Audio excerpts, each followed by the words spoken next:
Hi, Kristin here. Welcome to my weekly live Q&A on my channel, From Chronic Fatigue to Chronic Abundance. If you're watching the replay, I welcome you here if this is your first time to my channel especially.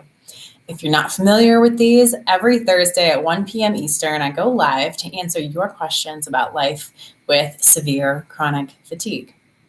No question is too big or too small, too weird, or too anything, as long as it has to do with some aspect of life with severe chronic fatigue, because there's a lot to it and there's a lot that doesn't get talked about, especially the stuff that can be icky or uncomfortable to talk about, especially when it can feel like we're complaining about things.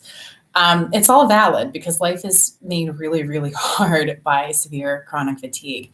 And I'm here to help you guys explore living that way while you're still looking for what you need to heal, to help improve your quality of life today, even while you're still severely ill, okay? I talk about the healing mindset on this channel. The healing mindset is the one thing, the only thing that helped me heal 3 times from severe chronic fatigue. It is the only consistent thing that helped me heal each time. I needed different doctors and practitioners. I needed different blood work. I needed different supplements and treatments to heal each time, okay? For me as one person, I needed 3 different journeys to health. So there is no one size fits all plan. If there was, we'd all know about it. We'd all be doing it. We'd all be better by now. You're going to have to find your own plan, but your journey is going to be made easier, a little more enjoyable, yes, really, and probably a little bit faster if you have the right mindset in place. And I call that the healing mindset. So today, I would love to launch into your questions. Just get those typed up and pop them into the chat box. The way this works is that I will just go through in order and just answer your questions one by one as they come in. So if there's anyone watching who has been here before, or even if you haven't, I would love it if somebody would be first today to get to ask their question. Anything having to do with life with severe chronic fatigue, anything at all. Doctor's visits, diet's been a popular topic, sleeping problems, how to deal with it when you have a crush on someone and you're too sick to really date, what to do when you have to move back in with family, what to do when you feel guilty. A few questions that actually came in after last week's live Q&A that I want to answer on today's live Q&A. I could actually start with those while I'm waiting for questions in the chat box here. And they're similar to some of the topics I just mentioned. So let me pull those up here. I have them handy dandy. All right, so Roxy, I'm sure a number of you know Roxy, asked me a question last week that I didn't see until after the live Q&A, and I said I would respond to that today for her. And Roxy was asking, how can we stop putting the pressure of what society expects from us on ourselves? An example is going to work when we're actually too sick for it, when the price we pay for going to work is keeping us ill and making us more ill, for example. How to deal with the stigma of being young and unemployed due to illness. How to keep going when no one around you understands or believes the severity of the illness. Those are all really big questions, right? And I think they're things that all of us can relate to. I think we've all had experiences like that. Hi, Celestial Sky Dancer. Let's see. All right. Since I started on Roxy's question, I'm going to answer that one first, and then I will come back around to yours. If you're impatient, you can actually go back to my channel and pull up all my videos and search for the word sleep. The videos that I've previously talked about sleep will come up. If you are patient, then it might help if you can add some more details, Celestial, around what your sleep is like, what your problems are, what you've tried, because there's so many aspects to sleep that instead of just giving blanket statements, if you give me more context about what you've tried, what isn't working, what your exact problems are, then I can give more tailored advice to you. So while I'm answering Roxy's question, it'd be great if you could type up more of those details for me, if you feel comfortable. Let's see. Right. So Roxy's question, how can we stop putting the pressure of what society expects from us on ourselves, like going to work when we're too ill for it. So it really comes down to priorities. And this is really, really hard to overcome. We've really got to rewire the way our brains function for this. We are wired to want to be accepted by our peers and by our community. We are wired to conform to society's expectations of us. All right. And the way this is explained is that ancestrally, 100,000 years ago, 50,000 years ago, before like civilizations really existed, back when humans were just like in tribes of hunter-gatherers, it was a survival mechanism to be accepted by your peers so that we would be kept within the community unit, because being out in the true wild on your own was not conducive to survival. Plus, if you're not part of a community, you're probably not going to find a mate and be able to reproduce and rear that child and continue the human race. So wanting to be accepted by others, which means conforming to their expectations of us, is something that's very natural for us to want to do. Now, the problem arises when we're really ill, like when we have very severe chronic fatigue. What society expects of us often is getting in the way of what we need to heal. It's actually at odds with society's expectations, because society's expectations are placed on healthy people, right? But sometimes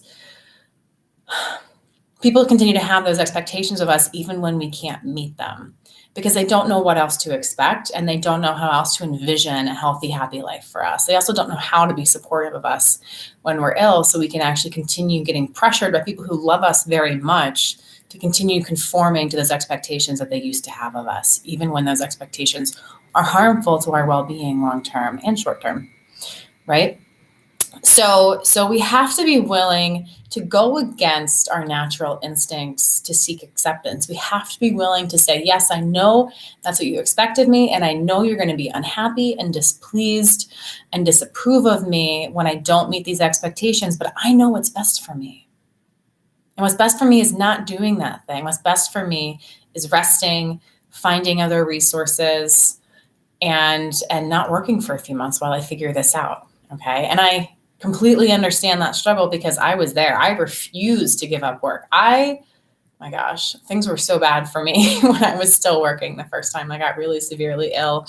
I pushed myself way too hard. I absolutely drove myself further and deeper into severe chronic fatigue for months, because I refused to take any time off of work to give myself rest and to cope with the health issues that were mounting. I just insisted on powering through and staying at work and hiding it all from everybody I knew and from all of my coworkers in the office. And it was a giant mistake for me. Some people, that's an okay thing to do. It depends on where your health is at and how your body's responding to that kind of pushing.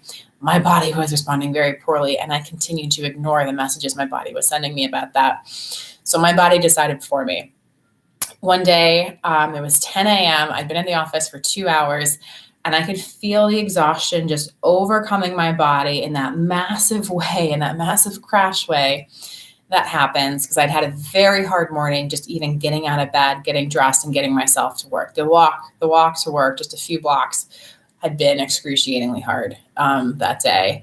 And at 10 a.m., I knew, like, I can't do this. I knew not only would I not be able to finish the day, but I probably wouldn't make it through another 5 minutes if I kept sitting there. So I was standing up to go run to my hiding place in the office so I could go have my exhaustion meltdown in private. But before I even got fully upright, my body said, I'm done. I completely lost my energy, and I collapsed there in front of a table of my coworkers in the office. And it was the most mortifying moment of my life to have them see me so weak and so vulnerable, to be someone they couldn't rely on that day, to be somebody who wasn't able to work, to fulfill on their responsibilities and duties. That was crushing for me in that moment. Because I wanted to continue having income and doing all those things that everyone told me I was supposed to do. And I did those things even while they made me massively, massively more ill.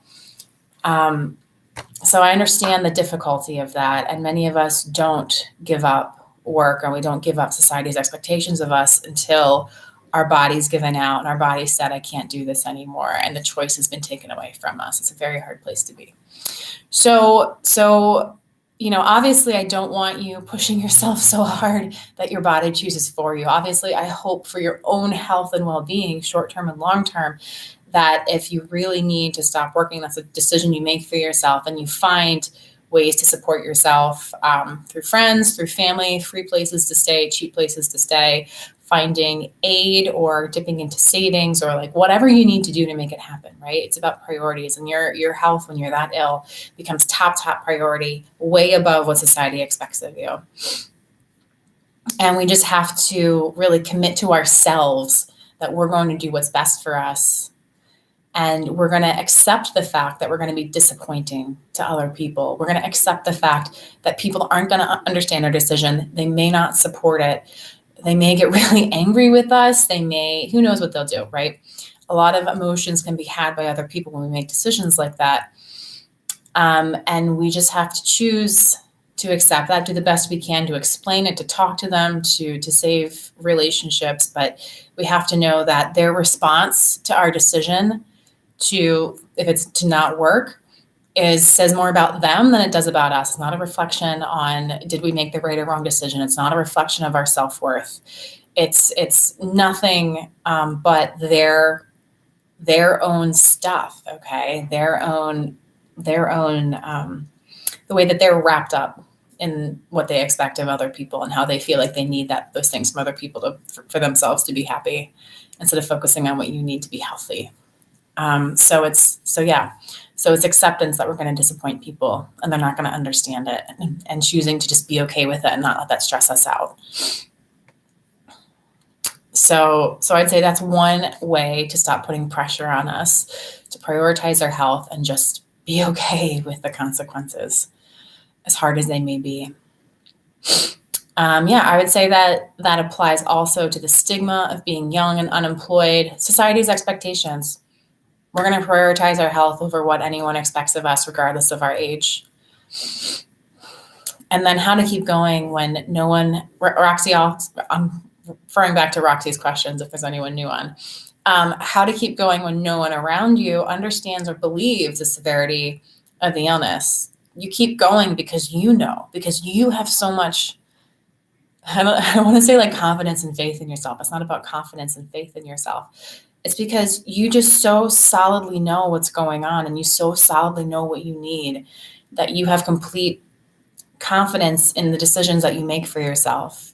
You know that you're not lazy. You know that you're not crazy. All right? You know that you wouldn't make the decision to stop working unless you were 1,000% sure it was absolutely what you needed and it's going to help you. Right?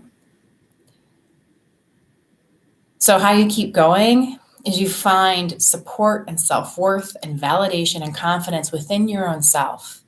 If you need those things from other people, then you're going to keep doing whatever it takes to make those people happy, so they keep giving you acceptance and worth and validation, okay? You need to do the hard work, the inner work, the emotional work of creating those things within yourself, of having your own confidence, of having your own acceptance of who you are, of feeling worthy of a life that makes you healthy, right? Those have to come from within. Otherwise, you're going to stay in people-pleasing behaviors that aren't going to make you well. And I know those are hard things to hear and even harder things to do something about. But from my point of view and what I've lived through, it's the most real truth I can give you. All right, Roxy. So that answers the questions you left in the Facebook group last week. If you aren't in the Facebook group, guys, there's a link in the description of this video, or even in last week's video, you can go check out. You can go request access, and it's a private little personal space for us to continue connecting more than just on Thursdays. You can post questions. I'll post content in there at least once a week. We can just do a little bit more of this. And I really hope you guys also turn the Facebook group into a place where we can connect with each other as well. That is my goal for that. So Roxy, I don't know if you're here. I hope you are. I hope you heard that answer. I hope you listen to this later on and hear my response to your questions from last week. All right, so I promised Celestial I would come back to their question. All right, severe ME and severe insomnia, and you've tried pretty much everything. What can I suggest for better sleep? Insomnia is wrecking your life. Okay, so without additional details, without the context of your sleep problems and what you've tried and how long you've tried them and all that, my blanket recommendations for insomnia. And if you've done this stuff, you can go ahead and let me know. We can have a conversation about this while it's going on. All right, this isn't just about me blurting out info. It's let's work with me and we can give you some better personalized recommendations. So I would say, I keep pulling this off the top of my head every time we talk about it. I keep saying I need to write this stuff down and almost get into a little document about good sleep for ME/CFS. The hard things about insomnia for ME/CFS is that we're so tired all the time, right? And we end up sleeping a lot. We end up sleeping a lot during the day. And people are always well, if you're having insomnia, then you need to stop sleeping during the day, right? And that's a really easy, simple thing for someone to say who doesn't have ME/CFS, and a very hard thing to do when you actually do have it. And because pushing ourselves past the point of being tired can push us into crashes, I wouldn't ever personally recommend someone forces themselves to stay awake because of the negative health consequences that can have. We really don't want to be there. All right, let's see. Celestial's problem is staying asleep. You take melatonin and Phenergan nightly, tried magnesium, CBD, tramadol, and all sleeping pills. You take diazepam to go back to sleep, but it's so detrimental long-term. You need to stay asleep all night long. Okay, Celestial, how long do you stay asleep before you wake up? It sounds like you don't have an issue falling asleep. It sounds like you're probably falling asleep consistently around the same time every night. You never sleep during the day. Okay, that's a good thing to know. I mean, are you falling asleep for 2 hours and then waking up? Are you falling asleep for 6 hours and then waking up? What does it look like at night? Because the times that you're waking up and how long you're asleep before you wake up would change my recommendation for you. I personally had to deal with this. Oh, my necklace broke and I tried to fix it, but I didn't actually fix it. Dang it. My sister gave me this when she asked me to be her bridesmaid. My third and final sister is getting married. I'm a bridesmaid for the third time. Let's see. Okay, so you're asleep for about 3 to 4 hours. You go to bed early. That's actually pretty great. Being able to go to bed early, stay asleep for 3 to 4 hours. So let me guess, if you're going to bed maybe around 10 p.m., just a wild guess, and then you're waking up maybe around 2 a.m., all right, so you're getting a couple sleep cycles in, maybe 2-3 sleep cycles in, which is great. And then you wake up and then you're having a hard time falling back asleep after that. So let's see, that could be a couple different things. The first thing I want to say, the one thing that most people don't know about is that according to anthropologists, they've found evidence that before electric lights were invented, humans actually slept differently. It was actually the norm to sleep for a few hours, wake up for an hour at night, and then fall back asleep for a few more hours. All right. And they call this biphasic sleep. If you want to Google biphasic sleep, there's not a ton of information out there about it, but some people have talked about it. And I find it very, very interesting because there are a lot of people who have a pattern of sleeping for, maybe 4-ish hours, waking up for an hour-ish, and then falling asleep for another 3 to 4 hours, which in total gives you enough sleep. But because we've been told, because we currently believe that the best sleep is continuous sleep, people tend to get really stressed out about that time that they're awake in the middle of the night.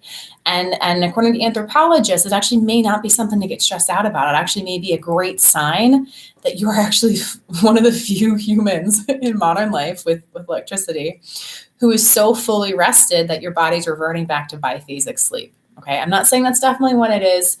But I'm throwing that possibility out there as something you can explore. What happens if you sleep for 4 hours and you wake up for an hour or whatever, and you just accept it? You're not stressed out about it. You're not viewing it as a problem.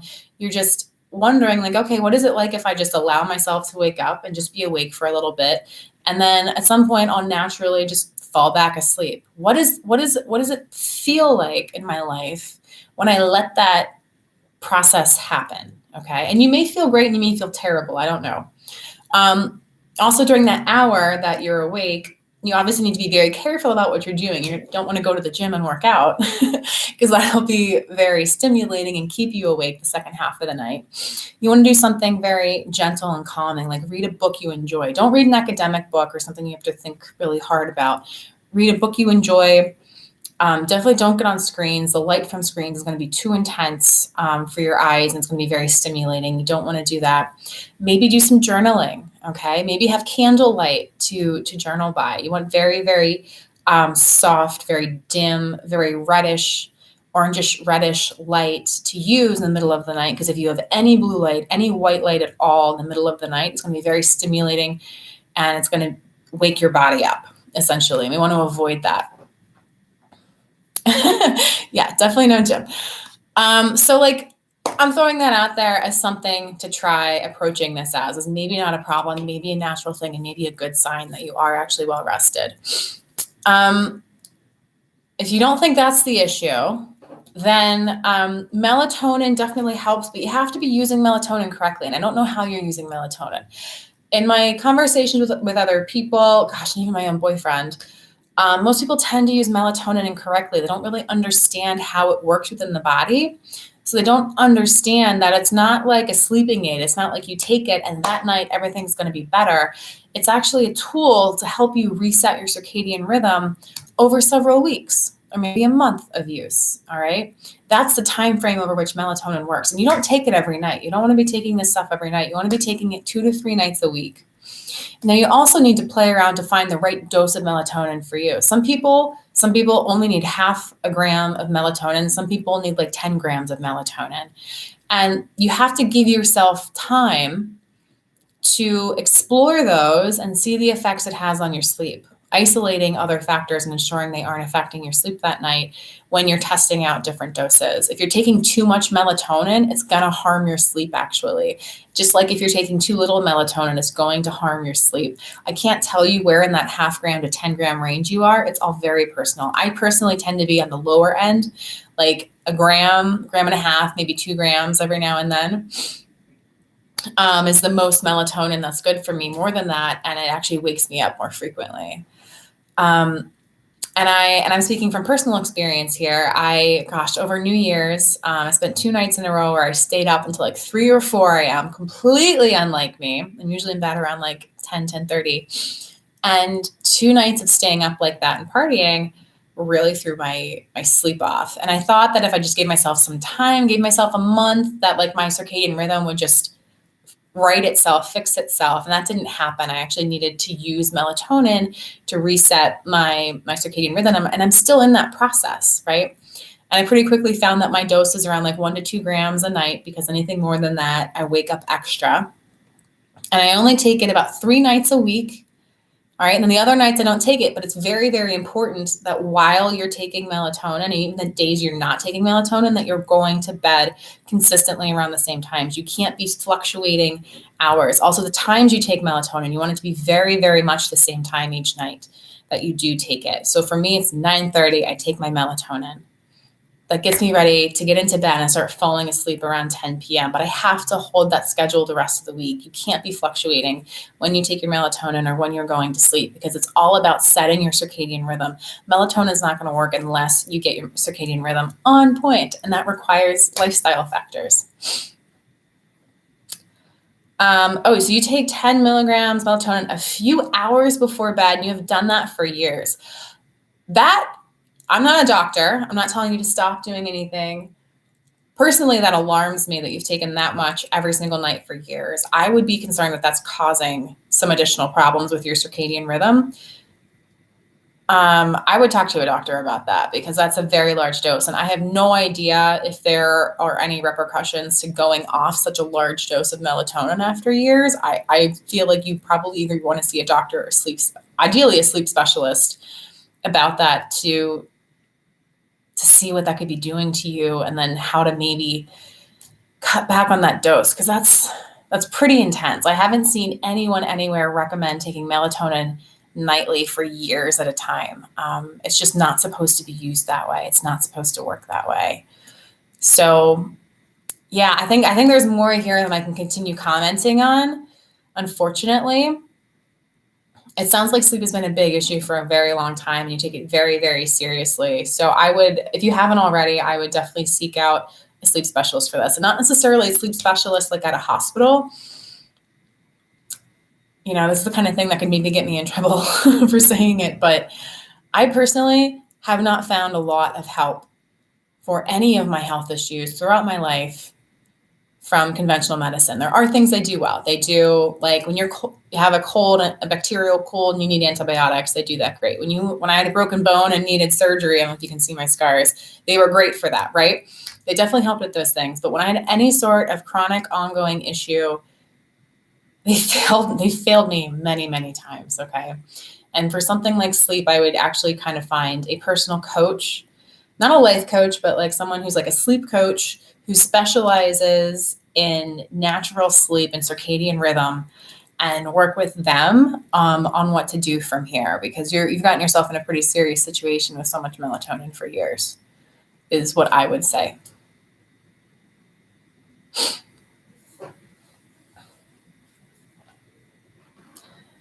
All right, so wish I had a better answer for you, Celestial, but that would be my recommendation to you. All right, hi, Lisa. Good to see you. Hi, Nika. I see message retracted. I don't know if that was a typo or what, but I'm glad you're here, Nika.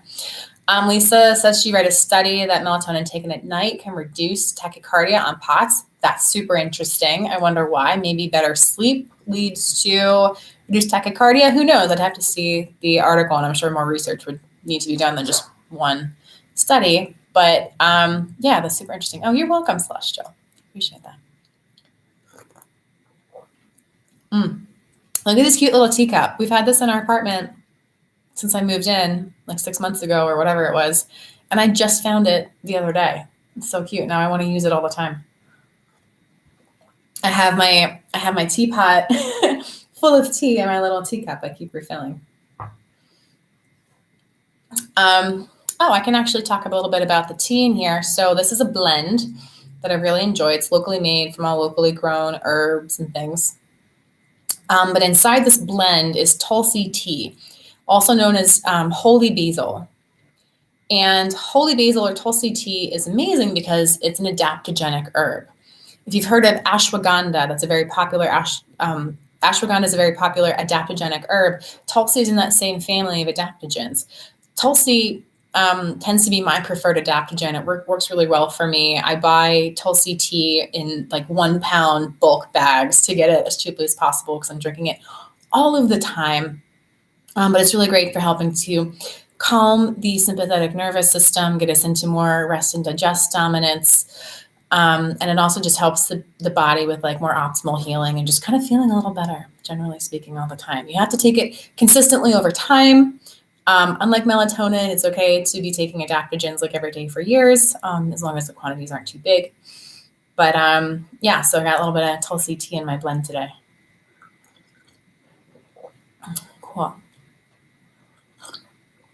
All right, so let's see. I had another question from Anna this time. She said that, she messaged us privately to me on Facebook, and I asked her if I could answer it in this chat, and she said that was fine. So I know she's okay with me sharing this little detail. She said that she didn't know how to deal with it when she had a doctor's appointment looming. So she had a doctor's appointment like a week away, and all she could do was just think about it and worry about it and run through the scenarios in her head. What if they don't believe me? What if this happens? What if that happens? It's going to be so hard. I'm going to have to like push myself to get there and use up all this energy. Like I think we've all been there worrying about seeing yet another doctor who's probably going to disregard us and not believe us and minimize our symptoms and tell us we're fine and all that nonsense that has happened to us so many times. I don't know if Anna's here. Anna, if you're here and you wanted to comment on how some of your recent doctor's appointments have gone, people might benefit from hearing about that, but I'll leave that up to you. It's your decision. So, when we worry about things that are going to be happening in the future, whether it's a doctor's appointment or really anything, it has to do with a resistance to what's happening in the moment. We spend a lot of time worrying about something that we can't do anything about. Like when it comes to worry, it's really just wasted energy if we don't turn that energy into something productive. Just worry. It's going to exhaust us. It exhausts healthy people, right? So it's especially exhausting to us to worry. So what do we do when we find ourselves worrying about something too much, obsessing over something that's coming up? We need to convert that energy into something productive, right? We need to say, oh my God, I'm so worried about this doctor's appointment. And you can go like, oh, well, okay, so I need to feel prepared for it. What do I need to do to feel prepared for it? Well, I need to have all of my paperwork together so that they have a full history of what I've been through and what I've tried. I don't know if they're going to look at it or pay attention to it, but I know that I need to show up and have it. Do I have that together? Oh, yeah, I do have that together. Okay. Well, I know that I need to walk in there and very confidently and very self-assuredly and very plainly be able to talk about my health history. I know that if I inject too much emotion or get too upset about things when I'm talking about it, the doctor's less likely to take me seriously. So I need to maybe rehearse my story so I'm very comfortable sharing it. And it's okay if we get a little emotional during our presentation of our health history to doctors. Sometimes it can help communicate how serious things are to them. But if we are so upset and so caught up in our emotions when we're talking to them that we aren't able to accurately convey ourselves, that's when it becomes a problem and gets in the way. So we need to make sure that we have our comfort level with our story to a place where we can talk about it without getting too wrapped up in the emotions behind it as well. So there's a little bit of like professionalism we need to bring to going to the doctors. And do you feel prepared to talk about it that way? If not, practice it a few times. It'll help. And the other part about preparing for doctor's appointments is acknowledging you're worried that they're not going to believe you, they're going to dismiss you, they're going to misdiagnose you, they're going to do 100 other horrible things to you. Completely valid, all right? Especially if you've experienced it before. And the only work we can really do there is commit to ourselves that we're going to show up the best we can with all of our information, with all of our truth and facts, and show up expecting to be believed. Actually, you know what? I said that wrong. It's not about expecting to be believed. It's showing up and just knowing that we're being completely truthful and honest. And if anyone misinterprets what we tell them or they minimize what we tell them, it's no reflection on us. It doesn't mean that we're wrong. It doesn't mean we've done something bad. It doesn't mean that we're actually lazy and crazy and all those things that they might want to tell us that we are. It just means that they're not the right doctor for us. We need to become outcome independent of the doctor's appointments we have, especially when we're seeing someone for the first time. We really need to just look at it as like, okay, I'm testing them. They get one appointment to show me that they can help me. And if they don't nail it in this first appointment, I'm never giving them my money ever again, right? You need to treat it as an interview of them. They're the ones being interviewed as to, are they going to be on my health team, my healing team? Are they the right person for me? Not putting all the expectations that they are the ones who are going to heal you before you get a chance to really work with them and understand what they do, before you know if they listen to you, before you know if they talk to you and share enough information with you, before you know if they give you enough time, before you know their stance on like blood work, and before you know if they even like believe in MACFS. We can't give our power over to them that way. We really need to be the ones treating it like an interview of them. And if it doesn't work out, all right, you know that you just crossed one name off the list and you're never going back to that person, right? And we've just got to keep doing that with doctor after doctor, practitioner after practitioner, until we find the right person to help us heal, because that person is out there. They are out there and they are waiting for us. They are helping other people until we find them, right? And it can take years. It took me years to find that person I needed to heal. And I needed multiple people to heal sometimes. There were people I'd find who helped me through very small parts of my healing journey. But man, they were crucial for getting me through that little piece and getting me, like bridging me to the next practitioner I needed to help me with the next part of my journey, right? So putting our faith into doctors as like an end all be all, this is it, this has to be it, doesn't serve us. It just leads to worry. It leads to exhaustion. And, I want better for you guys. I want you guys to have the energy to, occasionally check out a new doctor and see if they're a better fit for you or a good fit for you to help you on your healing journey. And the only way to do that is to release the pressure and put yourself in the position of power of interviewing them and being completely okay with walking away if they aren't right for you.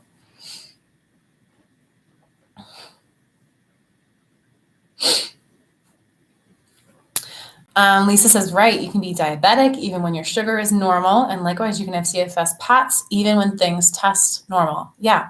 So it's not up to, like, your health isn't up to the doctor's belief, their belief system or what they believe to be true about you.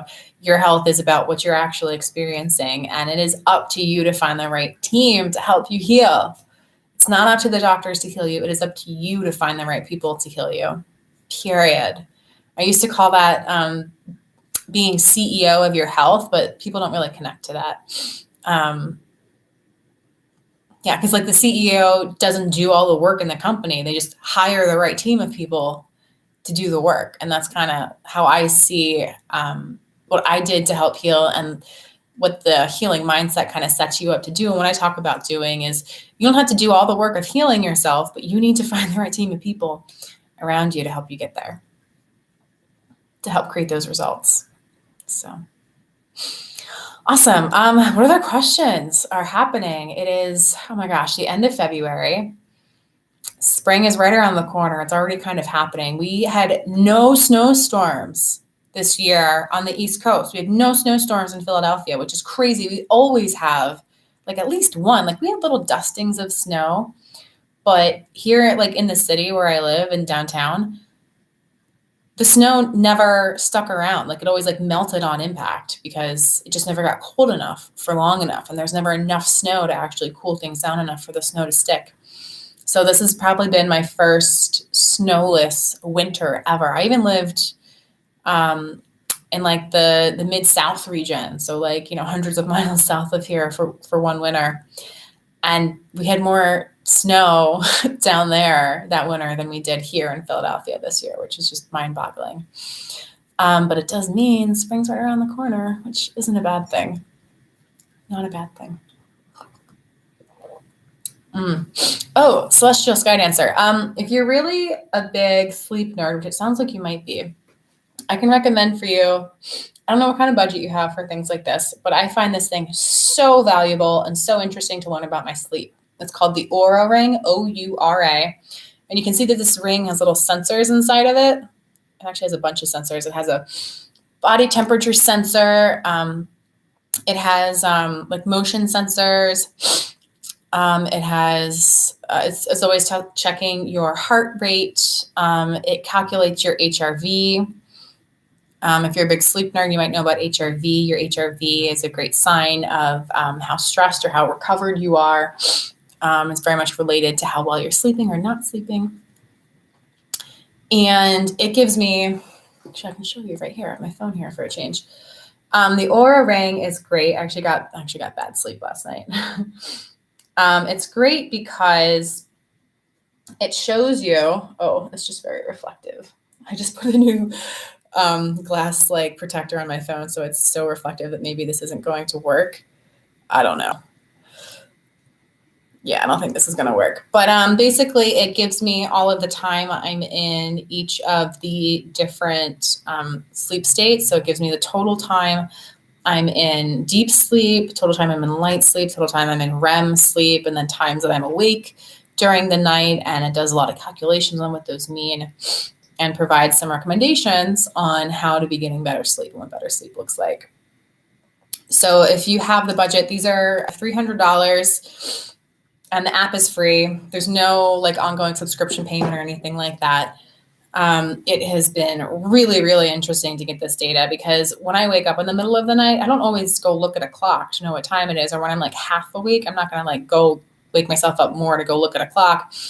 I can know what time of night I'm actually waking up and how long I'm actually staying awake for. Because I tell you what, after using this thing, I've realized that my perception of when I wake up and how long I'm awake for it can actually be very, very skewed. It can actually be very far from what's actually going on according to this ring. So this gives me like unbiased data to use. So it might be something you'd be interested in. Oh, Lisa, yeah, you were in Florida. You're on not just vacation, but honeymoon, right? And you flew on a plane and you were okay, I hope. You had fun. Oh, you're going back in May. It was hard. You did have symptoms. Okay, but it was so rewarding. Oh, Lisa, I'm so glad you got to go. Like, this is one of those times I talk about where we have something to do, and when it's really important to us, and we have to just ask ourselves, like, is it worth doing this thing? I mean, obviously for Lisa, this thing was absolutely worth doing it, even though she had some symptoms. It wasn't like a perfect vacation or whatever, but like, it sounds like you had a great time and it's totally worth it. And it was so good that you're actually going to be going back. So I'm so happy that you like worked to make this happen, that you've gotten better to the point where you can do things like this, Lisa. Like, it's so great. Like, yay. You didn't crash hard. That's amazing. Like, you crashed a little bit, but not so hard. That's good. So what are you willing to share with us, Lisa? What did you do to help keep yourself like pretty okay? Like, how did you avoid those hard crashes when you were flying and on vacation and doing fun things like that? Like, what do you feel like were the core activities that kept you okay? Or what boundaries did you set? Or, you know, just what things helped you? I think everybody would love to know what you did to help minimize the crash on a trip like that. If you're comfortable sharing, as always. Let's see. All right, so I answered Anna's question. I can close that. Hopefully Lisa's typing up an answer. While she is, let's see. What can I share with you guys? Oh, I held my first, well, let's back up. 2 weeks ago, I shared with you guys that I'm launching a company where I'm using the same skill sets I use to heal from severe chronic fatigue and applying them to people who have burnout. And I had my first live workshop last Sunday, and it went really, really well. I was like, yeah, it was a group of people together there to listen to me talk about how to recover from this stuff, and they loved it. So I have a lot of confidence going forward that this business is really going to take off, which I'm excited about. Lisa doesn't know. She kept herself from crashing too hard. She barely slept, but she did take her supplements and she ate a lot of fish. Supplements are great. Depends what the supplements are. They could be energy support. They could have helped you. Fish, I mean, if you're eating like wild caught fish, if you're getting iodine and you normally don't get a lot of iodine, that could be helping. You tried to stay calm on the flight. Oh, because you were nervous about it and it wasn't that bad. That's super awesome. Here. Aura ring, Celestial. It's a ring and it's an app. App's free. Florida fish. That could be, yeah, so probably all like Gulf cod or ocean caught fish in that case. If the freshwater fish, the Gulf fish wouldn't have so much iodine. There's not as much in freshwater as there is in saltwater, but still super awesome.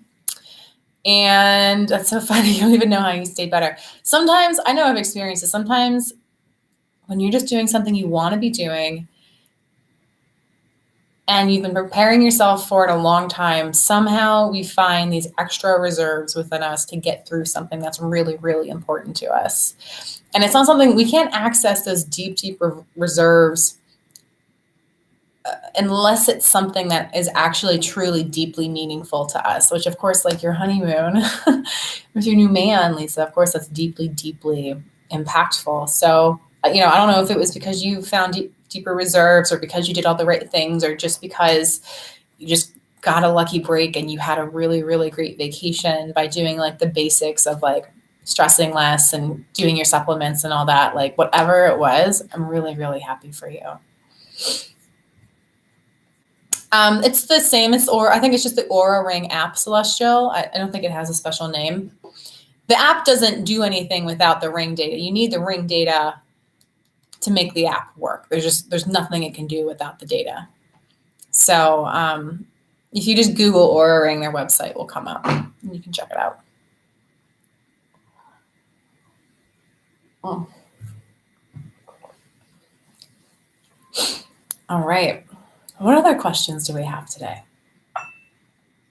There's always something like fancy about pouring tea from a teapot into a tea mug. If you missed it earlier, I have my whole pot of tea, and then I keep refilling my cup from it.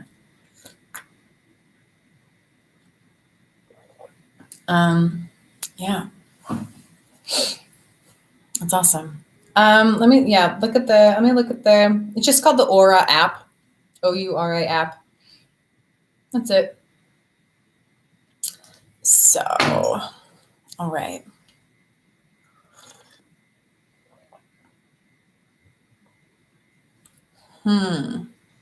What to talk about? Let's see. I also did a really great restorative yoga session this past Sunday, and it's the kind of thing that would have been good for me even when I was severely ill, because this particular restorative yoga class wasn't even about movement. It was literally about, you show up to the class, which, now that I think about it, it was 2 stories of stairs to get to the yoga studio. So this would not be good for people who actually have severe chronic fatigue or ME/CFS or anything like that. 2 flights of stairs would be a killer. That aside, if they had this on the ground floor, where you just show up and you have like a couple blankets and you have a couple blocks and you have your mat and everything, and they just had you set your blocks up to kind of create like an angled surface, and you put like a bolster pillow on, like a big firm pillow on top of that, and then you would just lay on top of this like angled pillow with like your arms hanging down, and you had your legs out in front of you, maybe elevated a little bit, and you were just lying there where the yoga teacher was talking you through almost not a meditation, but just like a really beautiful experience of like embracing where you're at and accepting where you're at, and getting you into that parasympathetic dominance state, like just with her words, just creating this feeling of like a warm hug of just so much acceptance. It's really beautiful. I think courses like that can be really, really beneficial. I mean, obviously they're hard for most people to get to in person, and it can be hard to replicate that experience at home because so much of yoga is the postures we get ourselves into, and we don't necessarily have all of the right pillows and everything that at home that we would need to really get into the right positions. But I guess I'd like to hear from you guys. Like, would you ever be into a live streamed yoga class? Like a restorative yoga class that's not about movement, but is about assuming one like reclining position for 15 to 20 minutes and being talked through like a relaxing experience. Is that something that any of you guys would ever be a part of? Is that too like woo-woo out there for you?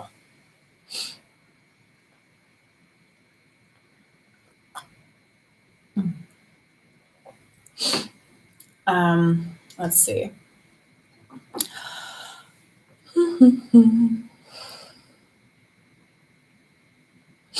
Oh, hi, Catherine. You've done restorative aerial yoga. That sounds intense.